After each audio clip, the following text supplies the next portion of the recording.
Hi, what's up, guys? We're a little late. What's going on? Late. So Quit yeah, drunk. we had some technical difficulties. We're still trying out some new shit. Some of that shit you will not be able to see. That explains Shane's hair and whites and such Yes, a I rag. am in a state of disarray. He's been working all night. Just working all night on things. But hello. How's everybody? Welcome to the Recorder Guard once again on another Sunday.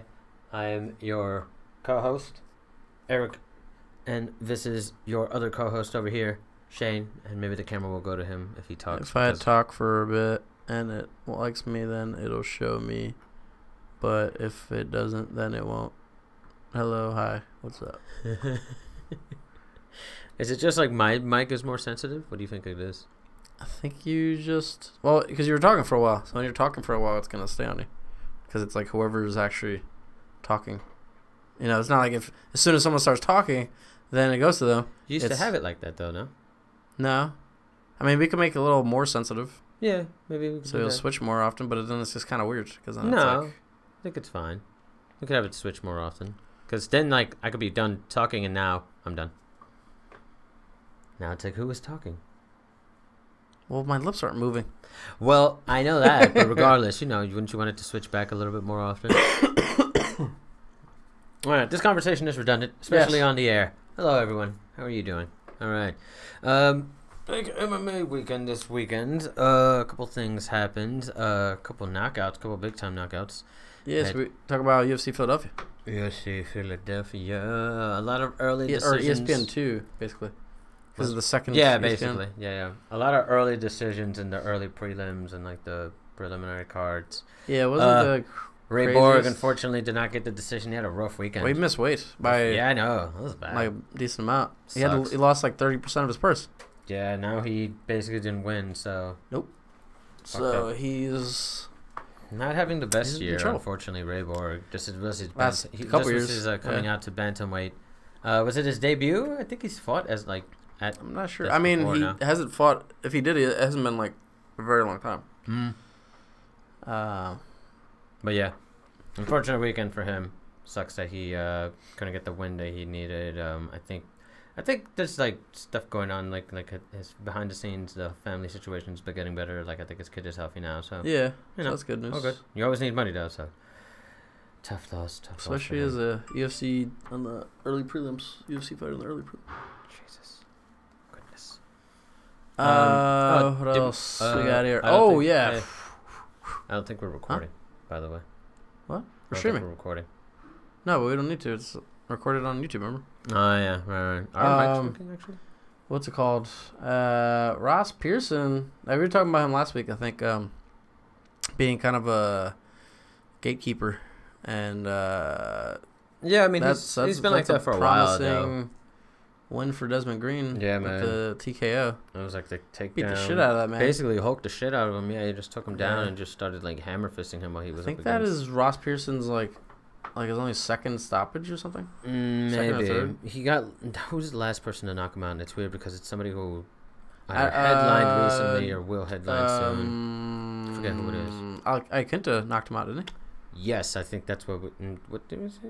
Maybe, I think so. I know he's been losing a lot though, and you're right about the whole gatekeeper thing. I mean, he hasn't been up to. Yeah. Oh, he got KO'd by Dan Hooker. Dan Hooker. There we go. Ooh, I thought he lost. I thought he fought Ikinta. I he think did. so, too. He did. He lost by TKO. Oh, but that was like a while ago. That was 2014. Yeah, that was a while ago.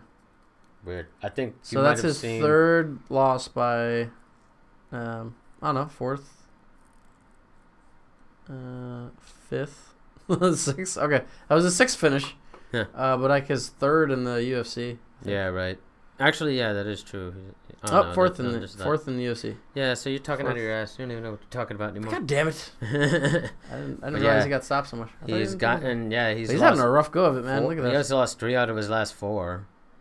Like 6 out of his last 7, if you really want to go there. Yeah. But yeah, he hasn't been having. I don't know. Ross Pearson's been having the best time recently. I mean, he has been around the game for a while, so that does definitely make sense. Yeah.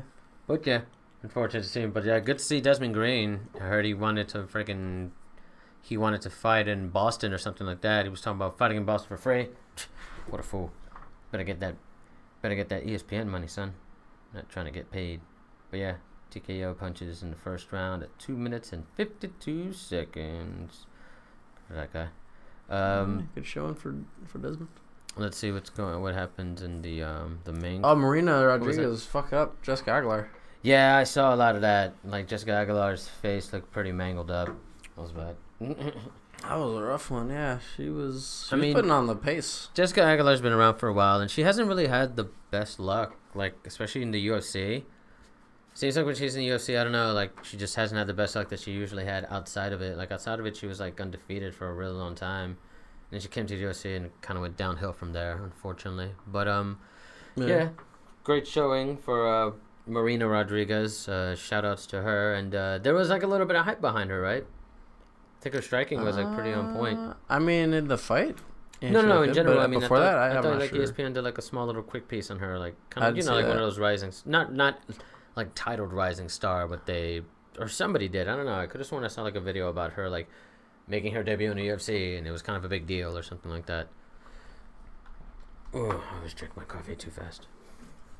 Don't die on us now.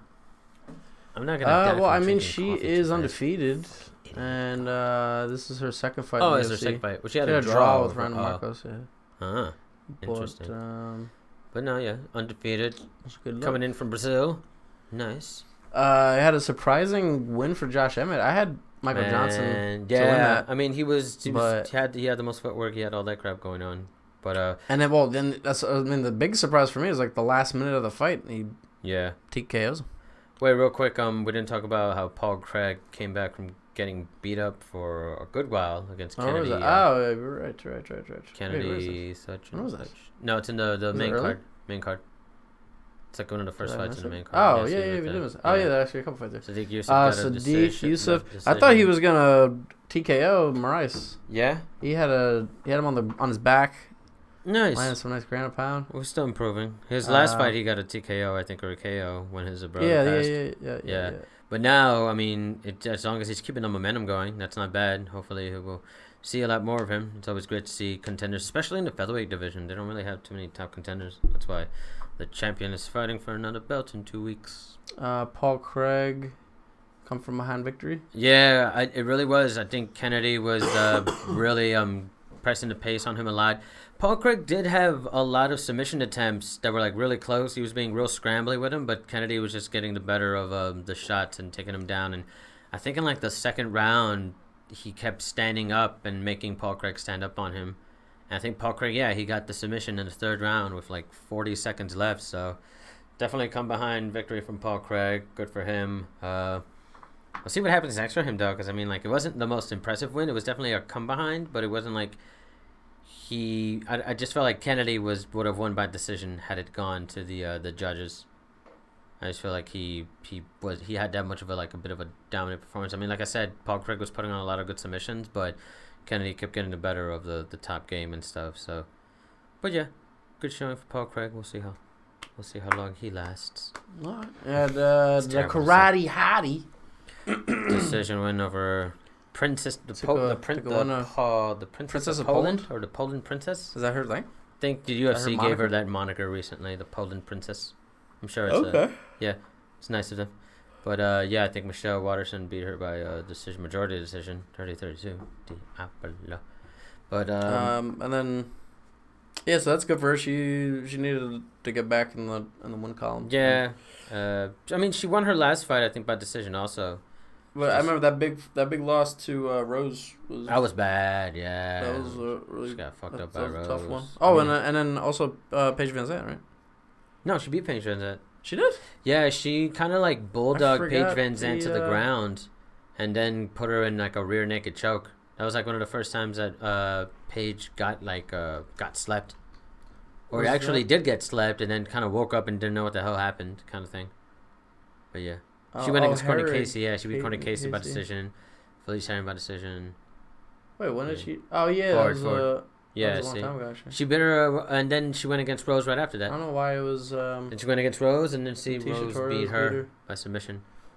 She went against. I think. Right, she did lose to Tisha Torres. That was like a decision. That was right after she lost her. And then Courtney Casey and Felice Herrig. She's making her way back there. Hopefully. I would not mind seeing. I didn't realize Michelle it was Waterson so win the belt. long ago that Rose beat her. Yeah. Yeah, bro.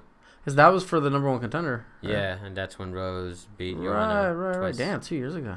Yeah, man. Shit. She's making her way up there, though. She's got, like, ESPN behind her back doing an ESPN. She didn't got that much time left, though. 33. She'll get there. Maybe women get better. You know, women like a fine wine. Yeah, they age like fine wine. Uh-huh. But yeah, shout-outs to Michelle Waterson on the great win. And then we can Josh Emmett with that crazy come-behind knockout on Mike Johnson. Really stiffened up the legs, stiffened up the toes, and got him there. I think like for a minute, Michael Johnson didn't know what happened, and he was like, "No, I wasn't out." And they were kind of like, "Yeah, no, you were out, bro." That was like a clean like clank. And the old Terry Edom fell over like a tree kind of thing. Well, also we had a kind of a stiff. Someone went kind of stiff in the main event, but we'll get to that. Yeah, no, right. Yeah. But I mean, so far, Michael Johnson. David Branch and Jack Hermanson. That was a quick one. That was like a really quick fight. 49 seconds. Yeah, because he got David Branch against the wall. I think he realized that he was stronger than David Branch. Hermanson. Jack Hermanson. No. He had I'm saying the like arm in guillotine. Was it? Is that the yeah. He did have the arm in, so he had like his. I think it was he was tackling him from the right, and he had his right arm and his like neck in a guillotine position essentially, and knocked him out. I didn't think he was gonna be able to because the arm was right there, but damn, he must be strong then. Yeah, I mean, I was surprised like Branch didn't really fight that so much, but that's what I mean. I think he's really strong because strong. He also took Branch down kind of at will when he took him that takedown. He just kind of grabbed onto him and gave him the quick 360 spin. Branch was on the ground, and then he just kind of hopped on him from there. It wasn't too long after he knocked him down. He took him down that he got him in that submission. It was real quick. David Branch not looking good, but Jack Hermanson looking really good. Yeah. I don't think I've heard of him too much. Let me look him up. Let me see who he's beaten. I recall him, having a couple of good showings. A couple of good showings? UFC wasn't built on a couple of good showings. His other name is the Joker. But his nickname? His moniker, yeah. Whereas he's not American. He's from Sweden. Is he? Sweden. Yeah, but his moniker is the Joker. The Joker from Sweden. 6'1", 185. Yeah, he's in Bellator. Yeah, he's won his last 3. He TKO'd Tail Lates and submitted Gerald Mischek. Oh, but he got TKO'd by Thiago Santos. Yeah, I see that. And lost to Sehar Fahara. He also lost a submission in one of his second UFC But it's not bad. I mean, UFC. No, it's not bad. Definitely, he's a light heavyweight too. 1, 2, How old is 3, he? 4, 5, 6. He's 6-2 in UFC so far. How old is he? 30. So. This is not bad. Yeah, these are his prime years. That's a big win for him. He could be making. And he got performance of the night for that too. Yeah. All right, they got for my man Jack Hermanson. Jack Hermanson from Sweden. And then in the main event, everyone knew it was going to be violence. Oh, goodness. Man. Justin Gaethje. It says KO. What was it? I think it was a KO. It was a KO. That was a one shot. That was a one shot. Yeah. Stiffened up, like you were saying earlier, once again, another person's legs got stiffened up at the end of the night. Yeah, he clipped Edson, and Edson just kind of fell back, and his arms were kind of just stuck out. Yeah, man. The old Terry Edom. Yeah. 2 Terry Edoms last night. And increases his win. Now he's in the double digits, or not double digits, but he hit 20. His next 20-2 now. Next fight could be with. He wants to go against either Pettis, he said, or that would be Poirier. A very violent, good fight. I think that's a fight to make. He wants to go against Pettis or Poirier. He wants to get a win back from Poirier and try to see if he can beat Pettis, which isn't bad. That sounds pretty good. Yeah, we're going to be talking about UFC 239 soon, but I think that includes a Masvidal-Askren matchup. Yes. We were talking about maybe Masvidal fighting Pettis last week. Yeah, that would be interesting. Right. But tonight kind of made things a little more clear. Like if that had gone to maybe a standstill, boring decision or something, then we wouldn't be talking so much about this. But yeah. But that's interesting. Good visit over to Philadelphia last night. Gaethje, I would say funny enough, the top 3 guys. And next to wait, who was it? Who was on before Carolina Michelle again? Oh. The Paul Craig. And about that. I would say the stars of the night were definitely the top fights. Josh Emmett, Jack Hermanson, and Justin Gaethje. Why not? Hermanson with the quick victory. Gaethje and Emmett with the stiff toes on their opponents. So good night of fights, great night of fights in Philly and on ESPN 1 again. It was ESPN 2, right? This is number 2, yeah. This is number 2, yeah. They like to put Justin Gaethje on these free cards. Hey man, Justin Gaethje likes to fight. If he doesn't want pay-per-view money, that's his some fault. Violence. He comes to fight. You know, he's actually I heard he's a really good wrestler, but he just won't wrestle because he's worried that he'll tire himself out, and he won't have enough juice to go to take someone out to knock him out. When you see a person like that too, do that kind of stuff, like someone as powerful as Gaethje or like Roy, right before they see TKO James Vick, it makes you wonder just how good Dustin Poirier is. Because Dustin Poirier gave him the business. Yeah, he knew exactly how to beat him. He had the good game plan. He made it he wasn't a boring fight. He made it a fun fight, and he just totally took him out, and now Eddie Alvarez as well. I saw something the other day how they were calling Dustin Poirier the new violent weight champion. Because remember when Gaethje went against Barboza, and they were like, Gaethje went against Alvarez. We're talking about whoever wins this is the most violent man in UFC. That was arguably the truth, and Dustin Poirier beat both those men. Yeah, I've seen a few people talk about it that it's very surprising that he's not more popular with the casuals because he always brings it. He's a top 5 lightweight now. Yeah. Strung together a bunch of wins. Always entertaining, well spoken. He's got a lot of experience too. He started fighting at a good really looking young dude, age. and he's always doing shit with charity. He's constantly selling his fight gear for charity. I think for this upcoming fight, he's selling it to build a playground in Louisiana for disabled kids. Yeah, he's a really good. He's like a good ambassador. Gives a lot of money back to his community primarily too, which is a good thing. Yeah, he always gives back to the people that he knows and stuff like that. Yeah, he's definitely a great ambassador for the sport. I mean, he's doing his thing, and we'll see how good he is. Imagine if he beats Holloway, that'd be pretty crazy. I mean, Holloway winning the lightweight belt is crazy in itself, but if Poirier beats Max Holloway, that definitely speaks volumes for his argument to be the next big guy in the lightweight division. Yeah, if you haven't... damn, no, but if he does that, it's fuck, then who is it then? Poirier or Tony? I know Tony is still... You mean whoever wins this fight's Khabib? No, whoever should go against Khabib, next. I mean, Tony, I don't think is going to be in the picture for a minute, just because given his mental state and issues. It seems like he's doing better. It seems like... I think he's going to be back sooner than we think. I hope so. I think he might, but for now, I think they're grooming Poirier for that. And there's somebody else at lightweight. I forget who was making. No, I might be wrong. But yeah, right now at least they have Poirier. Well, I mean Conor. Although Conor's retired, and we'll talk about that. Yeah, we'll talk about that a little later though. But he kind of put not a wrench in shit, but just kind of made it at least. Well, he actually cleared it up a little bit more. But no one was gonna. He wasn't gonna get that shot anyway. But yeah, we'll see. Yeah, man. All right, you want to talk about Jon Jones? Yeah, Jon Jones. Jon Jones is talking about now. I think who was it? Somebody tweeted something about if Jon Jones wanted to fight Stipe. He blocked us. Oh yeah. We could talk about that later. But yeah, randomly, I think he tweeted out formally. He's like, no. Someone tweeted out when are you gonna fight Stipe, or would you fight Stipe or something? And he sent something like.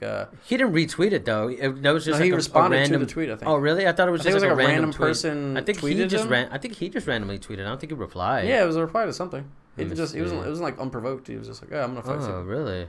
I didn't know that. Let me see. He didn't block us from Twitter. Yes, we posted. No, I guess it was. Huh? Look, it wasn't a reply. It was just a straight up text. I don't think y'all are ready for being Stipe. Yeah, it was a reply to something. No, it wasn't. Yeah, what's he replying to? It's not there. That's just an original post. I swear. Wait, let me find something. I think you're talking about how Stipe replied to him that he was ready, which was very excitement. Guess I'll be seeing you soon, brother. Get power body. Yeah, luckily he doesn't tweet that much, so it didn't take too long to get that. Yeah, so we posted a throwback picture of Jon Jones and in college, and I think not the comment, the caption was something like, back in the days before picograms and MAGA hats, because I think what's his face, Colby Covington was also in the picture. Yeah, Colby Covington was in the picture partying with him at some point. Jon Jones, I guess, didn't take too kindly to that, so he blocked us on Instagram. I tagged him in it, and then I realized the next day the tag was kind of gone, and I'm like, oh, I wonder why. And I just kind of let it go. Then I tried to tag him in a recent post we did about him and Stipe. When I did that, his profile just kind of came up as one of those like, oh, this person has no posts. And I could see he had a bunch of followers, and I couldn't find him when I was searching for it. I'm like, oh my God, we've been blocked.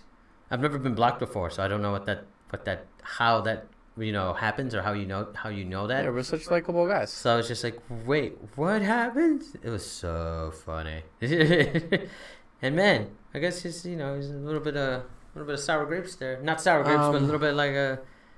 I'm upset. I'm upset that he can't take a joke. It's not like we don't make fun of everyone else, or we don't. Well, he's one of those guys that will like respond to eggs on Twitter. He's not. He's not too. He's kind of. Not he gets triggered easily, but he reads everything. He kind of reads everything. He reads into every kind of little thing. Jon Jones. You're Jon Jones. Why the fuck do you care? Some people, I was literally going to say it. Some people care more than they give out to. But, yeah. Yeah, so he did. I guess he was the one that started it. I could have sworn that. I think it was in reply to, like, some article or something. Somebody posted something about, like, them possibly fighting, or it was a rumor or something. That's why he posted. It wasn't just, like, out of the random.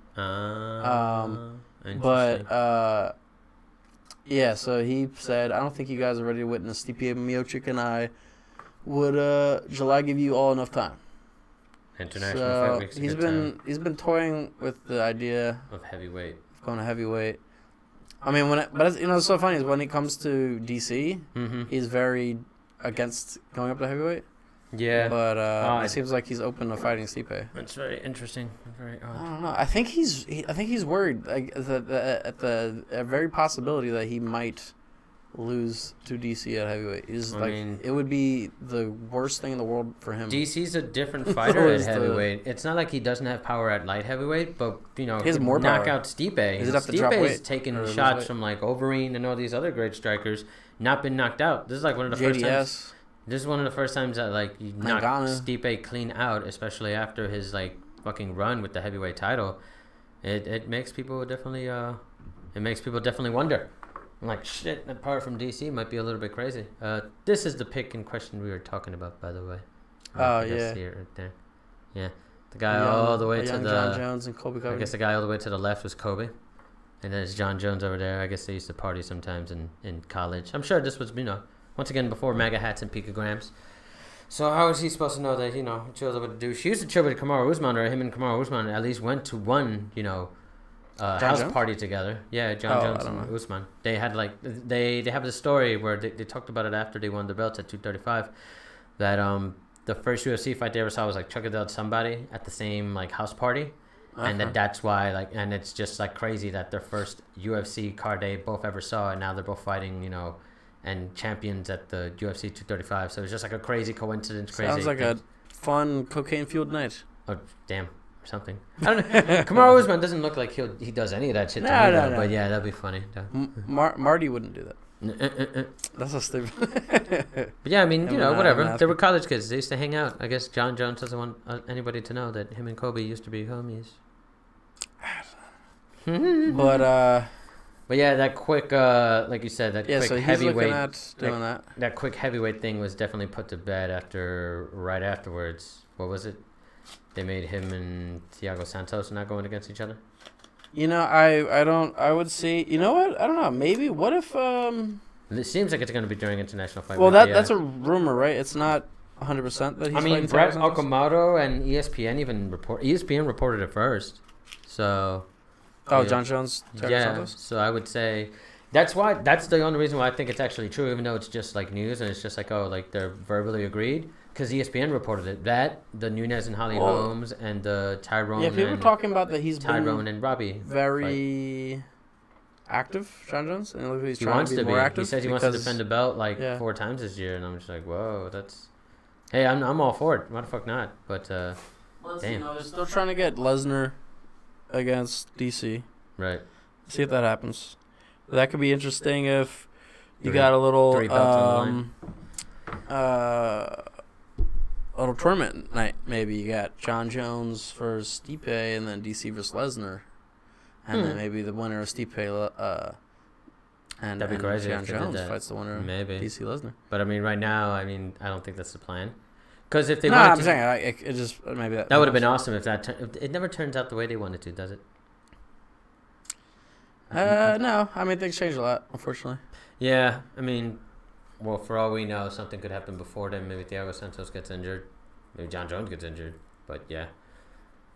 And yeah, Ngannou versus JDS was also announced for 239. So like a lot of announcements. Let's talk about 239. Yeah, actually. So the announced bouts so far are Jon Jones, Thiago Santos. So rather than him facing Stipe, I guess, or at least maybe not instead of, but because this is going to be in July. I guess he was hoping to fight July 6th. Stipe yeah. on here. It should be during International Stipe, Fight Week. I don't know what happened there, but he's going to be fighting Thiago Santos. Amanda Nunes is going to fight Holly Holmes for the bantamweight belt. They've never fought each other. No, they've never fought each other. One... Nope. Those are the only two women to ever Yeah. beat Ronda Rousey. And now they will finally see who is the greatest woman fighter of all time. Well, I mean, they're going for Amanda's the already bantamweight got that title. So. They're going for the bantamweight belt, though. Yeah, if it was for featherweight, maybe it would be that, and then you could see it. But and then we got Francis Ngannou versus JDS 2. Oh, no, not 2. They've never fought. They've never fought. This is actually a fight that's never happened, which is like really interesting. That's going to be a slobber knocker. That's going to be good. Imagine if JDS knocks out Francis Ngannou. Imagine Francis Ngannou knocks out JDS. No one's ever knocked out taken care of Cain Velasquez and JDS back to back. That's a feat in itself. There was a time in the heavyweight division where it was one of these two guys that was going to carry the division. I mean, they did when they had their trilogy fights, but now there's so many more killers. Yeah. And real quick before we move on, go to the Derek Lewis had surgery this week. Oh, okay. Remember Derek's surgery? He had knee surgery, and apparently he needed knee surgery for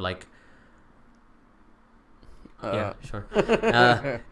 Derek Lewis needed knee surgery, and he apparently got his leg all messed up, and it's been that way for 4 years or some shit. Yeah. Maybe that's being Yeah, exaggerated. He says it isn't, but he's apparently. I don't know. He's always hurt.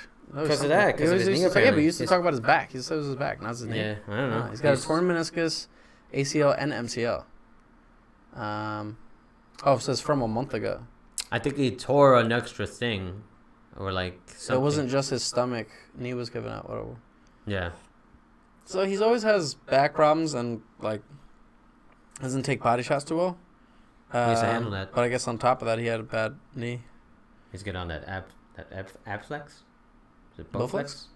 Is that the one that's concentrated only on your core? Don't know. Well, Maybe whatever. He needs to do some insanity. He needs to get that core muscles up. He's trying to lose 40 pounds too. He says right now he weighs 270, I think, or 280. When walking around, Well, he says he wants to cardio lose has always 40 been pounds. his issue. Which is not bad. It would definitely him a lot behoove faster. him to lose a few. Definitely. pounds. But let's get back to 239. John Blachowicz, Luke Rockwell makes his light heavyweight debut. Yeah, I saw him the That's other good. day on what's his name. Been waiting for that Ronnie's for 2 years podcast. now. Yeah, I mean he's been he was saying this for a bit, but I think one fight, I forgot which fight.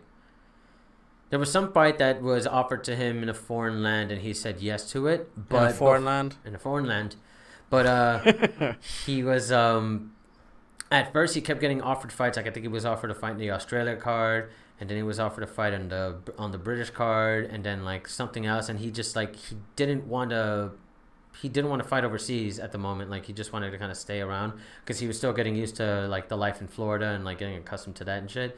So he didn't want to have such a big change.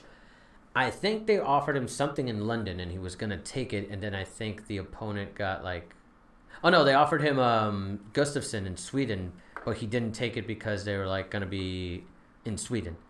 So They didn't want to fight overseas. yeah, he didn't want to fight overseas. So that's why I think it was a big yes to this one. And Sounds I mean, like John a Blachowicz bitch is move still to me. pretty. I mean, Damn. what? Damn. No.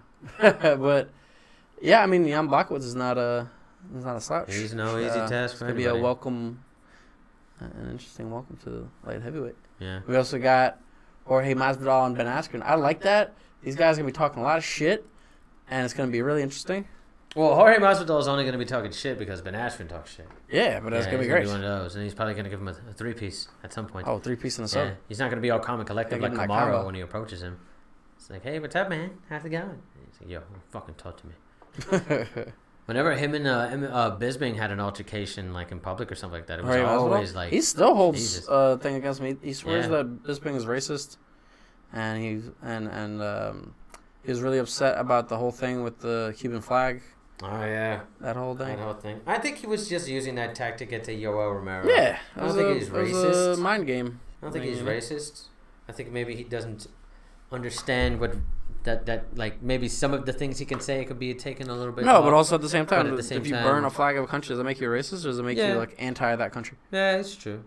I guess that'd be a whole. Or maybe just anti Yoel because he was anti Romero. If Romero had, and he kind of wanted to squash the beef too. He was mentioning, he's like, listen, like if Masvidal is somewhere in England, and I happen to walk into him, like I'll probably approach him and say, hey, let's like bury the hatchet, but I don't think that ever happens. So they just kind of like, I mean, he just let it go. They're still doing that. He joked about unretiring. Yeah, I saw that. Yeah, he did. You're like, what? What? Oh yeah. Well, happens to be a lot of that retiring going on, I guess. Yeah. Recently. Speaking of which. A very notorious figure in what a jerk. MMA announced his retirement, and everybody cried. all the casuals died. Yep. McGregor announced his retirement on Twitter a couple days back. Random Twitter, like a tweet at like 1 a.m. over in Vegas, just like like I said, what Dana White said, it was like, it makes sense. He's got all this money. He really doesn't need to fight for any particular reason anymore. He from said like that he's not going humble to beginnings, give him percentage, or he's not going to give him equity. Yeah, that was another thing. That was like a big thing for McGregor. It's like he wanted equity in the company. They weren't going to give it to him. Just, come on, dude. Like I know Dana likes you, but he doesn't love you. Like, come on. It's not the McGregor show. It is the UFC. Another thing that Dana said that he will not allow while he's there is 165 pounds. Yeah, I saw that. I don't know. Because he just signed a contract for 7 years. He can be easily swayed, I think. It depends. We'll see how like this whole weight cutting thing comes out, because maybe in the next year they'll change the way that weight cutting happens in the UFC. So maybe it'll even be a necessity. Depending on like the commissions. What if, I always got the feeling that if they cut off the flyweight division, that they would add a 165-pound division. If they would just sort of cut off the flyweight division because of like even just cutting weight in general, I think they would keep it at 135. Go 10 pounds after that until you get to maybe like 190 or like 185, and then go to like light heavyweight. I could see them adding a 165 division. I can't see them adding like a cruiserweight. Maybe they could, or maybe they would. Well, but I don't see them doing that because Dana's said this will never happen and this is never going to be possible. Yeah, he said that about women's MMA. Yeah, like the 145-pound Cyborg going to. Yeah, he said he's like not going to make a 145-pound division. Now they're literally building it from the ground up, which I actually like a lot. I do prefer them doing that since they signed all these featherweights. They're actually trying to commit to it.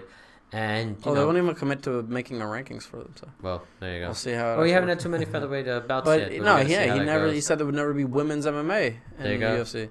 So he's changed his tune on a lot of stuff. As long as there's money for it, they'll do it. I think we just had 2 back-to-back weeks where remember it also used to be like sometimes they wouldn't have a women's fight until like 1 or 2 maybe women's fights every 3 or 4 cards. Now last week they had 3 women's bouts for what was last week? Showtime and Wonder Boy. They had 3 women's bouts on that, and I think they had 2 women's bouts yesterday. 2 women's bouts, right? Mariana Moroz. Wait. Yeah, Marina. No, they had 3. Oh, yeah, Jessica Aguilar, too. Yep, there you go. Aguilar, Marina. There you go. They're starting to give the women more shine. So, Michelle. At one point, there was no women's MMA. Now they're getting at least 3 fights per card. That's not bad. But, yeah, you're right. You can change his mind, as he has before, I'm sure. And for all we know, knock on wood, hopefully this doesn't happen, but maybe another bad weight cut for somebody and that screws up an event for them is going to make them realize having more weight classes. Yeah, sure, it means having more titles, but it still means just having more people, more weight classes, and more different ways to fight. I think it's a good go. We'll see what happens, though. Yeah, I mean, we're slowly be seeing done with. 125ers going up to 135, like Ray Borg yesterday. Yeah, Which is that's- funny. He didn't even make weight He for a did- class yeah, that was that was- above the one he was fighting at. I don't know what the hell happened. I don't know. I can't, Yeah, but he was on. He had like a uh, little pee stain also on his sweatpants. It was really weird. I'm gonna post a photo up about it later on Instagram. don't embarrass the man. He's already lost 30% of his opponents. Hey man, we can't be biased against everybody. Everybody needs to That's be true. made fun of when they present themselves as an item to be made No fun one of. is immune from roasting. Sorry, Johnny. But yes. But yeah. So we don't. We'll see what happens in that division too, because flyweight might disappear. So Hudo, is going up to 135 to fight Moraes. So who fucking knows? But yeah, McGregor is officially retired for now. Working on his Proper 12. Actually, I saw a handful of Proper 12 commercials yesterday during the event. Yeah.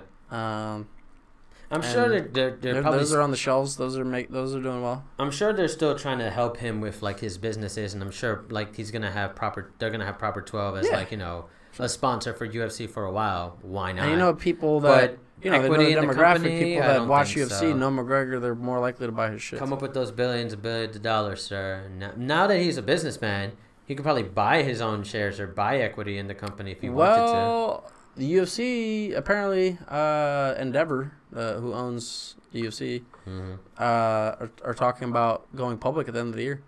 What? That's Which is a big one because the UFC was always a private weird. company and they never had to disclose anything because they were a private company, and that was one of their big things. I don't know if I like that idea. That might be bad. That might be bad for Dana.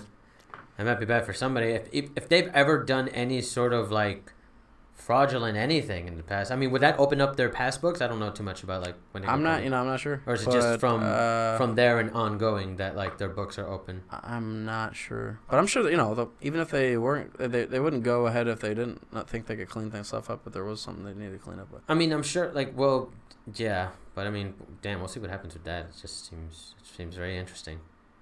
Now the world of journalism. Well, they're trying to go fighters have the fuel. route of Fighters also NBA seem to have fuel to talk about like their pay and stuff like that. Maybe they'll kind of be like, oh, this is how much I get paid as compared to this person who gets paid blah blah blah blah blah, and I beat this person and this person didn't even fight that well, something like that. I mean it could mean a lot. Signals for a lot for changes in the UFC. So it could be good. But it could be good. And then also in the news, McGregor. Well, this actually was something that came up like last year or a year ago. It was a sexual assault case. It just happened to come up again. SMH. I think because of him retiring. I don't know if one has to do with the other.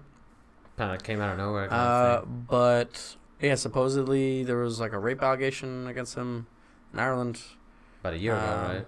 It was a while back. I'm not sure how long, but there's not a lot of news on it. Not a lot of information there yet. Yeah, I think they just started opening up the case or something like that. They just have like whatever. Sure, but it was weird that it just happened on the same day too. It was kind of like, what the hell? Weird coincidence.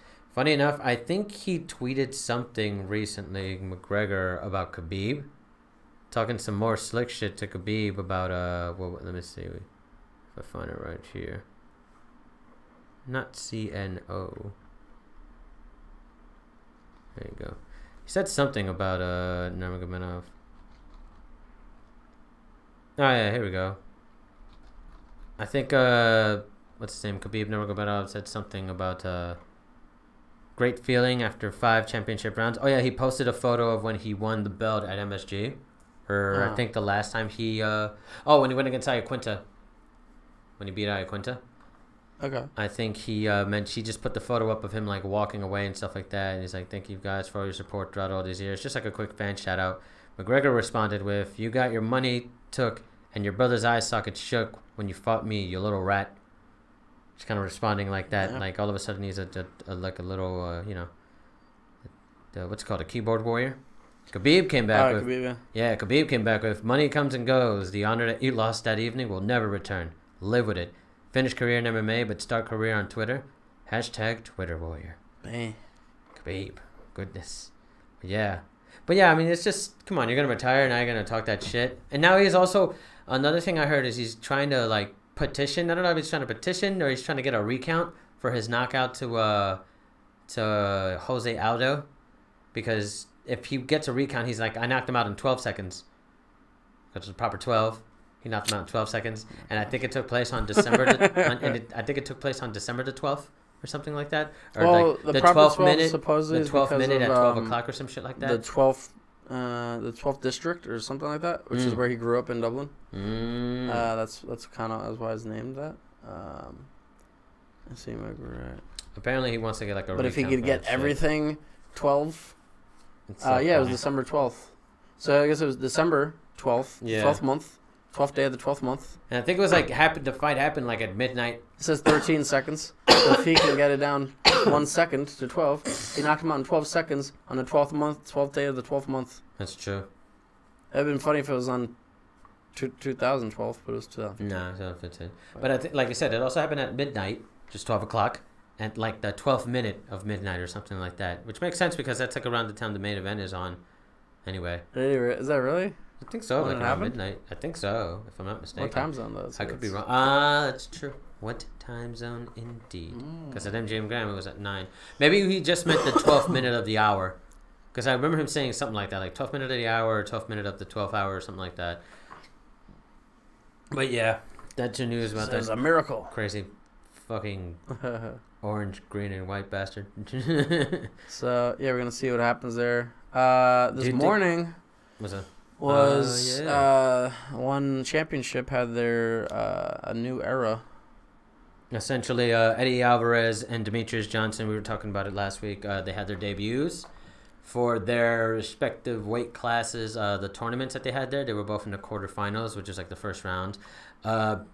Big surprise in Eddie Alvarez's debut. Eddie Alvarez got knocked out. Not knocked out, but a TKO victory against his opponent in, what's his name again? Timothy.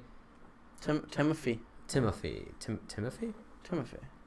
And I was, funny enough, I was looking at his thing. Was it Timothy? Yeah, Nasty Yukin. That's a crazy nasty Yukin. Like, he's a nasty man. Yeah, he was bigger. He was the bigger. I think he was from Russia, if I'm not mistaken. But yeah, he was just kind of pounding in shots from like a distance and picking his shots, kind of thing. He got Eddie Alvarez down and just started barraging him afterwards.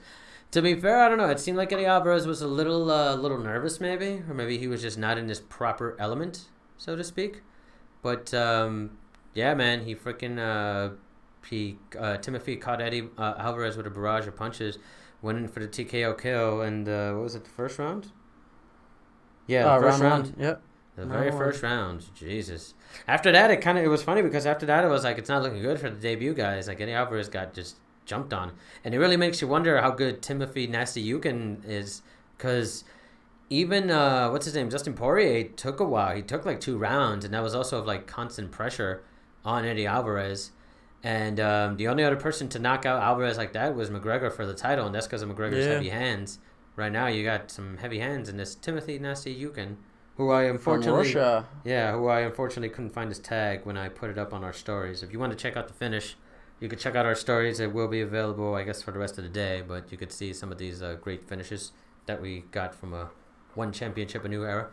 And moving right along, Mighty Mouse is back. The other UFC vet. The flyweight goat is back. Goddamn right. He went up to their flyweight class, which is 135. For them, every weight class is one up higher than they are here in the U.S. 10 pounds up? Yeah, they don't cut weight over there. So 135 is the flyweight division. So he went against a couple of people who, I guess he's going to be going against people who are much bigger than him now. Because, I don't know, I figured they're a lot bigger than he is. And they were always bigger than him even when he fought at bantamweight. Remember before he got fucked up by Dominic Cruz? Went against Yuya Wakamatsu. And in the second round, he was getting the better of the grappling. That's definitely one thing. But Yuya looked like he had some good power and had some good takedown defense. Because every time Demetrius Johnson took him down, he was able to get up. That was a lot of what happened in the first round. He did land a couple of good punches on DJ. DJ, I guess, couldn't keep the distance as far as he wanted to. Yu was definitely, like I said, bigger, had longer reach. But then in the second round, Demetrius Johnson took him down and was able to grab the neck and won by guillotine submission. Mighty Mouse is back. He did his signature leg spin after that. And he's advancing to the semifinals of the flyweight division of the Flyweight World Grand Prix. Very exciting stuff. It's good to see Demetrius Johnson hasn't missed a step. and he's still doing big things over there. It's good. I mean, it sucks for Eddie Alvarez, but he'll get back to it. I'm sure he'll get out of his this losing streak unless he somehow might be done. I doubt that, but also check him out on Twitch. Oh yeah, Mighty Mouse. Well, that didn't age well. Mighty Mouse. He must have changed his name because it was Mighty Mouse UFC 125. Well, he's not. But now he's not in the UFC anymore. Nope, he hasn't tweeted. So what is? I'm not sure. Mighty Mouse 125 is the one that shows up on Instagram. Maybe try Mighty Mouse 125. Maybe. Oh, is this? No. Yeah. Yeah, that's it. Yeah. Maybe it's not. I got a really ugly graphics here. Mighty Mouse. Mighty Mouse. If you need some updated graphics, hit me up. But yeah, hit him up on Mighty Mouse 125 on Twitch. Yeah. He also has the same handle on Instagram. If you want to check out his win, he posted it up and on Mighty his Mouse Instagram. UFC on Twitter. He doesn't really use Twitter. But yeah, man, it was a pretty awesome win for Mighty Mouse. Really happy win for him. I'm always glad to see a former UFC fighter do big things outside of the UFC. Just kept moving on to the semifinals of the flyweight Grand Prix. So 2-division champ. What? What? No, I'm saying whoops, I'm looking at the wrong. I skipped one. We're looking at the now the bantamweight world championship. Yeah. I was like, what? He's not a 2-division champ just yet. No, technically he will be if he does win the flyweight Grand Prix and he goes against the flyweight champion. But no, we'll see. Time will tell. But yeah, no, the bantamweight world championship was Bibiano Fernandez from Kevin Bellingon. Kevin Bellingon against Bibiano Fernandez, the 6-year long-time champion for one championship over there. Did he lose to him? He lost to him, yeah. He lost to him by split decision in, I think, late, like, October or September or something like that. So this is a rematch? Yeah, it was a close fight. I guess you could say Bellingon got the better of the striking in their first bout. Well, he fucked up in this fight. Yeah, he was unfortunate. It seemed like he was still getting the better of the striking a bit, but every time he went to the ground, Bibiano was definitely doing his thing. But an illegal elbow was landed on the back of Bibiano's head by the champion.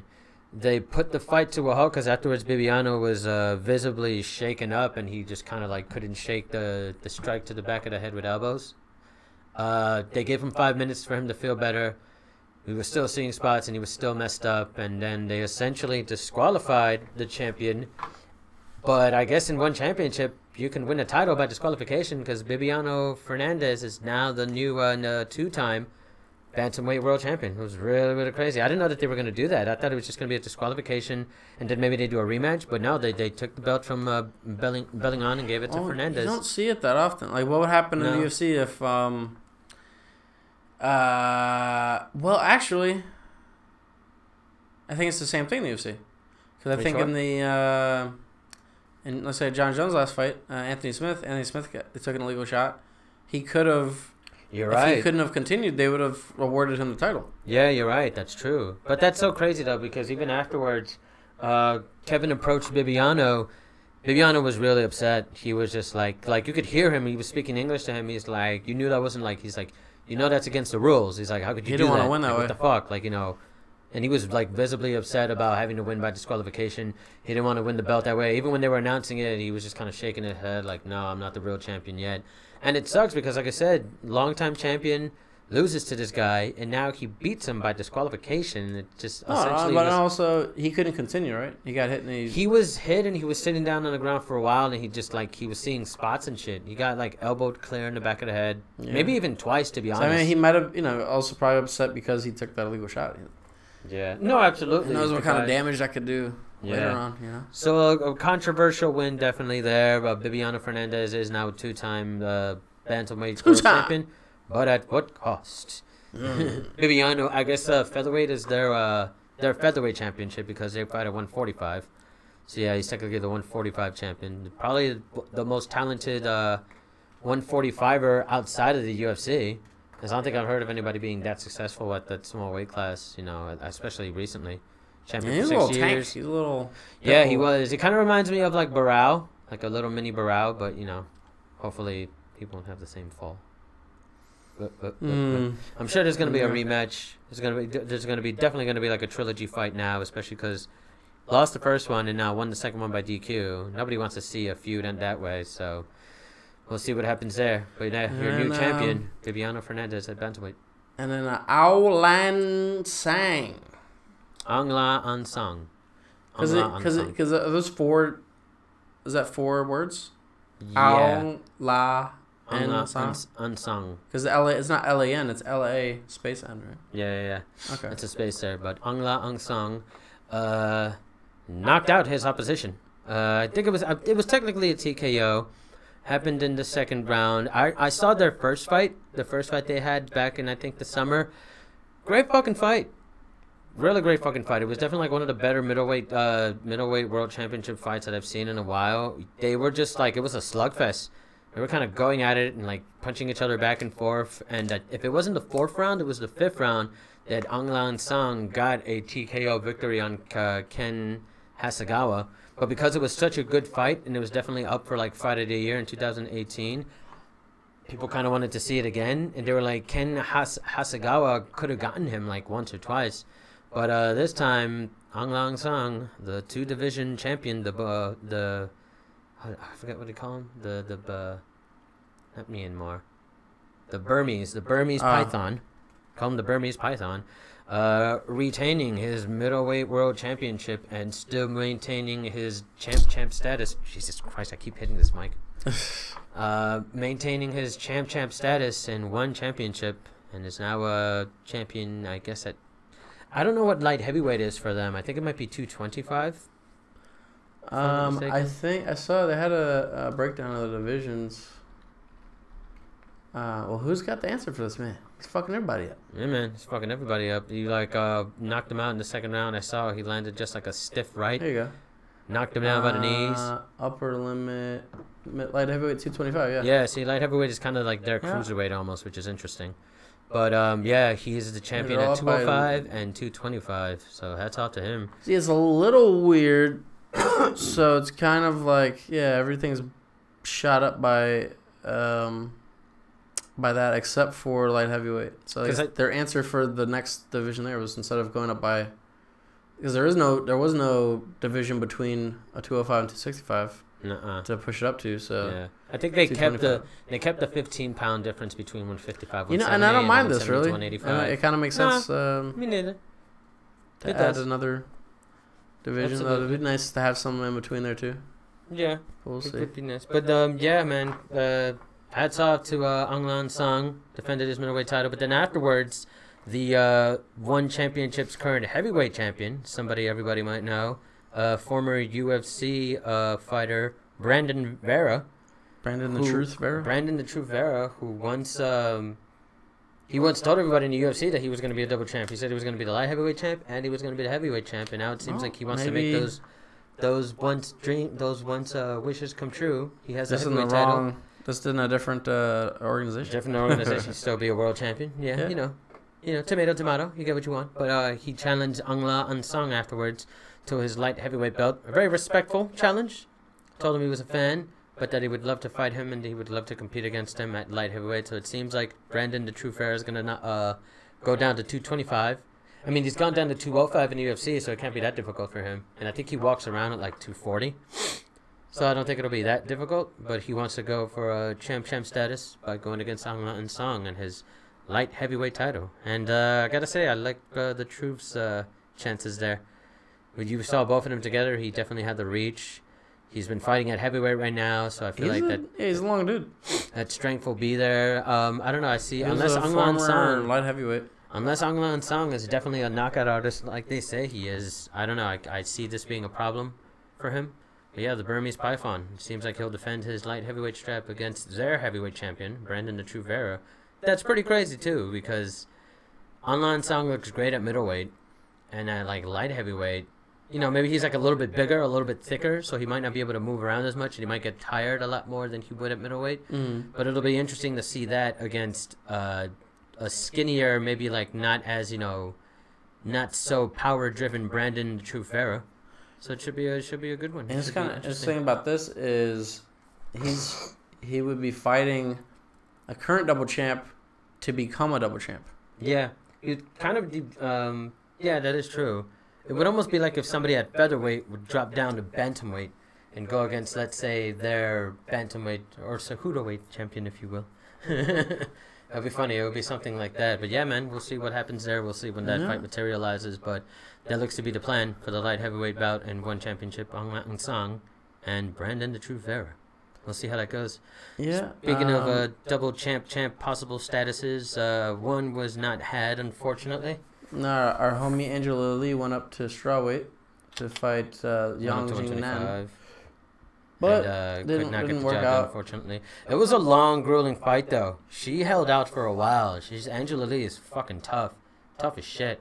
She was, it was 5 rounds. In, like, the 4th round, it looked like she almost got Shang Jindan in a couple of submissions in the 4th. But then I guess she just got gassed out.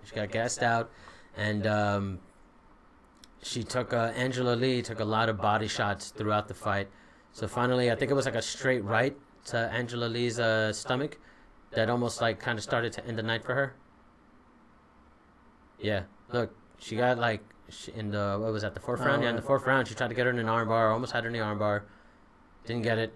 And then, yeah, landed a straight right. Shot. Oof, and you could tell she got bad malaise, and then she just went to town and got the TKO victory. You could tell after that, yeah, she took like 3 body shots right there, and it was just over. The 5th round, too. Like, by the 5th round, your core is just... Oh, God damn it. By the 5th round, your core is just, like, fucked up, so I can definitely see why that happened. I mean, great effort from Angela Lee. She almost got the belt. But, yeah, just couldn't take on the stronger, bigger... The Panda. Showcase her trademark power and stunning TKO. The Panda appears to have a healthy amount of testosterone in her system. Oh, goodness. Wow. You're terrible. Yeah. No, she doesn't seem too huge, though. She definitely seemed bigger than Angela Lee. It's not like she seems, like, weird big, like Gabby Garcia or whatever that big Brazilian chick in Grison's name is. Not, she's a monster. Yeah, exactly. It's like, it's nothing like that. It's not even like Tisha Torres. Like, she's crazy cut up or anything like that. But she definitely has some, like, she was definitely the stronger of the two in Angela Lee. Angela Lee put on some weight, but... didn't prove to be a difference. She lost by TKO in round 5. Definitely got watered down. And, yeah, she still has the atomweight title. She'll go down to 115. We'll see what happens there. Maybe she wins a couple of more belts. Defends her belt a couple more times. She can go back up to 125. Like we said, she almost got her in the 4th at that armbar.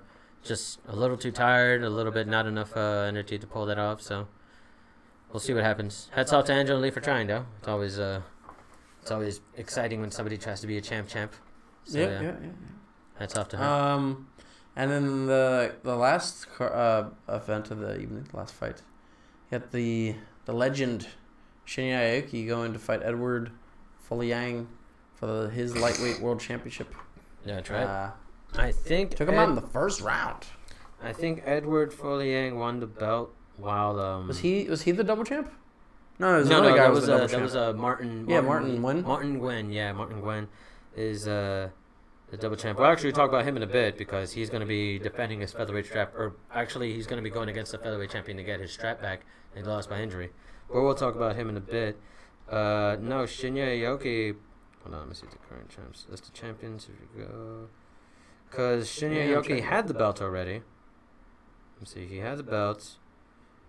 Then who did he lose it to? Who did he lose it to? No.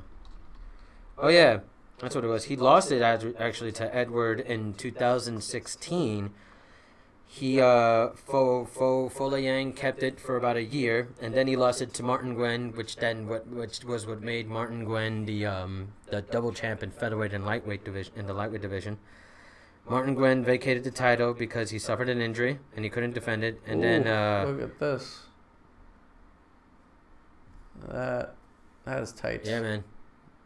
Shinya Aoki's his submissions are crazy. That's he wasn't even on the side too. He was still in mount. When he was the lightweight champion for 1, that's when he went against Ben Askren. He went against Ben Askren in Ben Askren's last fight, defending his welterweight title. But then Ben Askren's wrestling was just too much for him.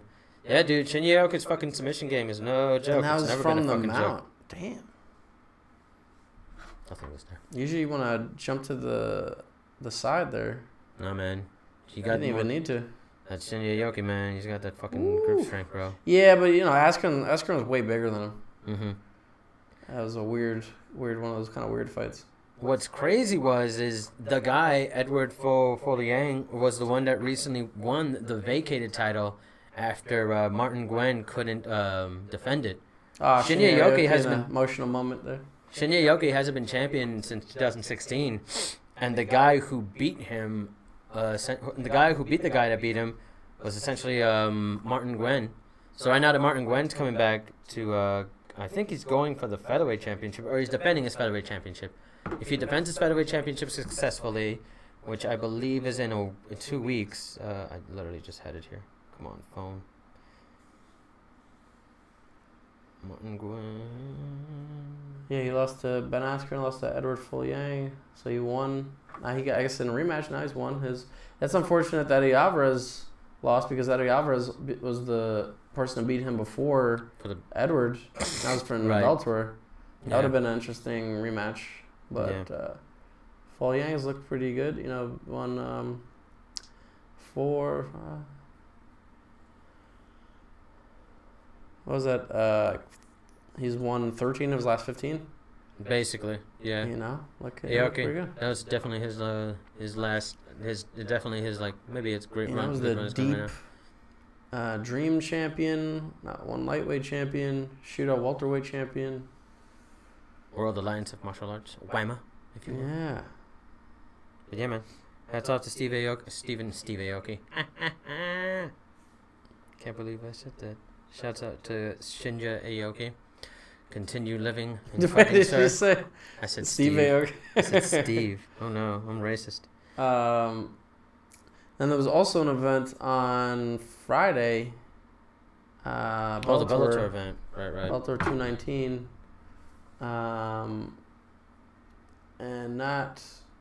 there weren't any belts on the line.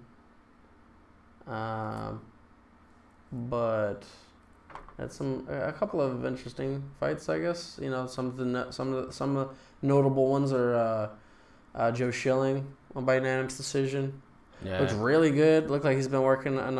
I know he was having a slow, kind of rough transition to MMA, but he looked really good. Looked like he was working on his ground game. Did a lot of ground and pound. Cut open Keith Berry really bad. Had a giant gash. And Andre Korshov, wasn't he? He was a welterweight champ right before Ben Askren won the belt. And he's so he won by unanimous decision. He was the guy who beat Benson Henderson in Benson Henderson's welterweight debut, and remember Benson Henderson was going to. I think it was his debut. He was going against. And he lost. Yeah. And he lost him. Yeah. Bendo's not had the best run now. Not so much. In there. And he had Brandon Gritz versus Saad Awad. Wad? Sawad, yeah. Sawad. He defeated Sadawad. That's an interesting name, Sadawad. Sadawad by He's had a rough go of it here, too. Decision. Lost 4 of his last 6. Michael Chandler was his last fight. Michael Chandler's a fucking beast, though. Michael Chandler recently... Wait, did he... Yeah, he did, right? What? Yeah, he beat Brent Primus in his... He won the lightweight belt back, yeah. In his rematch, yeah. Yeah. He's already fought... He's like a... he won the belt 3 times, right? He's like a 3-time champion, yeah, that's his third time. Yeah, I don't think anyone's ever done that there. No. It's kind of crazy. Also, we had... I don't know what this necessarily means for this. This was welterweight? Or lightweight? No, it was lightweight. Yeah, so I'm not sure what that... That was the main event. Right. Not sure what that means in the grand scheme of things, but I guess we'll see. I don't know what the rankings are in Bellator or who's up next for. Do they have a ranking system in Bellator? I don't know. Right. That's a good question. Let's see if there is a rankings. Not that they matter much in UFC, but maybe there's. It's late in. No. Right there, rankings. Yeah, but this is for MMA. MMA, or how do you? Unofficial belt. I don't think they have like an. I don't think they have an official belt. No, just like champion. Yeah, I mean it makes sense. Yeah. Is it funny that I didn't realize they had a featherweight? I did. Julia Budd. Julia Budd, right? She's not bad. She's really good. She's going to defend the belt, I think, in a month or something like that, or in like a couple of shows. Yeah. And then you also had the return of... yeah, that was a big story. Daniel Strauss. Returned. He was in a fucking, like, I think a motorcycle accident and was paralyzed from the neck down. He basically, the doctors told him that he wasn't even going to walk again, let alone be in MMA. He completely learned how to walk again, and then he went into training, went to rehab, then he went back into training, and then won his comeback fight last night in like the first round, right? That was, I think that was in like the second round. Yeah. If I'm not mistaken. But yeah, I'm pretty sure it was the first. We'll see. But yeah, it's Daniel Strauss, just a crazy fucking story. That was in the round one, yeah. Yeah, round one. It was the end of the round one. Yeah, he came in, I think, with like an overhand right or just like a straight right. Yeah. That just landed on like a right hook. Shane Cruchen's chin. And then just kind of snuck in behind him, got his back, and got a rear naked choke. Just a really slick win from Daniel Strauss. He was actually in the shape of his life, I think, because before he looked a little bit skinnier before. He got more of a build now. I guess he's like, obviously he was really into like working out and training and like getting himself back on track. Damn, man, he wasn't supposed to fucking walk again, and now he's like fighting in MMA, co-main event in MMA. Yeah, end of 2017. Fucking crazy, dude. I guess this was soon after he lost to Emmanuel Sanchez. Yeah. After losing to Pitbull for the belt. He lost twice, and then he ended. Yeah. That was the end of fucking 2017. Sucked for him. It was a big fight to come back and win in the way he did. So. Yeah, that's crazy. Shout out to him. That's still a year and what is that? 15 months. That's 15 months. He learned how to walk again. He rehabbed. He came back and like trained. He's looking better than ever. That's like a fucking. That's crazy, dude. That's like a story right there. You make a movie out of those 15 months. That'd be awesome. But yeah, shouts out to Daniel Strauss. Strauss or Strauss? Strauss. Shouts out to Daniel Strauss. I saw his, I think he was on Joe Rogan's podcast not too long ago. They had a really good conversation. It was cool. He was like talking all about it. If you guys are more interested in hearing his side of the story, definitely check that out. But yeah, man, it was great. Shouts out to him for that. And real quick, before we let you go, there's another fun thing at Bellator. I believe his name was, what's his name right here? Oh, David Rickles, the caveman. Yeah. Came out to the sounds of Stone Cold Steve Austin. I don't know if you saw that. Shouts to my pro wrestling fans out there. Came out wearing the leather Stone Cold vest with the blue acid wash jeans. Won the fight, I think, in like the first round or second round. It was like a pretty crazy fight. If you guys are able to watch the replay somewhere, do so. And then afterwards, after winning the fight, stunned one of his coaches. So a quick homage to Stone Cold Steve Austin. Shouts out to David Rickles. I love that. His handle is the Caveman 316. Who the thunk? Wow. At Instagram and Twitter. So if you want to check out his videos, it's somewhere out there. It's definitely going viral because I saw it on the Explorer page and there's a bunch of people like reposting it. We have it posted on our Instagram, but yeah, quick homage to any pro wrestling fans out there. So yeah. That's pretty awesome. It was a pretty busy 2 days. I had to wake up this fucking morning to watch the fights at One Championship. But if you guys want to catch the replays at One Championships, the fights are worth it, I think. Definitely watch them. It was definitely a historic night, and it definitely lived up to its hype, except for the unfortunate disqualification. But hey, what's a great night without some controversy, huh? Yeah. Exactly. If you guys want to catch the replay and you didn't download the One Championship app like I was telling you to do it for free all week, just watch it tonight on TNT. It's Sunday, March 31st. It's going to be on at 11:30 on Eastern Standard Time. I think also in LA, in like the West Coast, it'll also be on at 11:30. So just watch it at 11:30 wherever you're at. But yeah, if you want to catch the replay for that, catch it. Let me know what you're thinking. You know, email us. Nobody ever emails us, so I figured why not ask them. Yeah. And become a fan of more than just UFC. TheQuarterGuard.com. Yeah, exactly. We got a quiet next week. There's no event next week. In 2 weeks, though. But in 2 weeks, we've got a hell of a card. We got UFC 236, Max Holloway, Dustin Poirier for the interim lightweight belt. And we got Kevin Gastelum versus Israel Adesanya for the interim middleweight belt. 2 interim fights. You get an interim belt. 2 interim. You get an interim belt. You get an interim belt. Yeah, I didn't know Oprah was working for the UFC now. So we'll preview that. We'll go pretty in depth, I guess, next week since it's gonna be pretty quiet. Yeah. Coming up, following up to that point. We'll talk about that next week. We'll let all the crap that happens throughout the week, news build-ups and stuff like that. But, all right. So I think we're gonna head out. Eric's gonna die, so we don't want him to die on camera. That would be unfortunate. That'd be funny. It would go viral. Yeah. But yeah, 2 interim championship fights at UFC 236. We'll be talking about that next week. But until then, I am the aforementioned Eric. Co-host Shane over here. Well, the camera won't point to him because it's like a buffer time before it responds. Well, I'm gonna force it to. Do it. Yeah, sucker. All right. Anyway. We'll see you guys. Now you can see yourself. Laters. Later. Oh, boogie.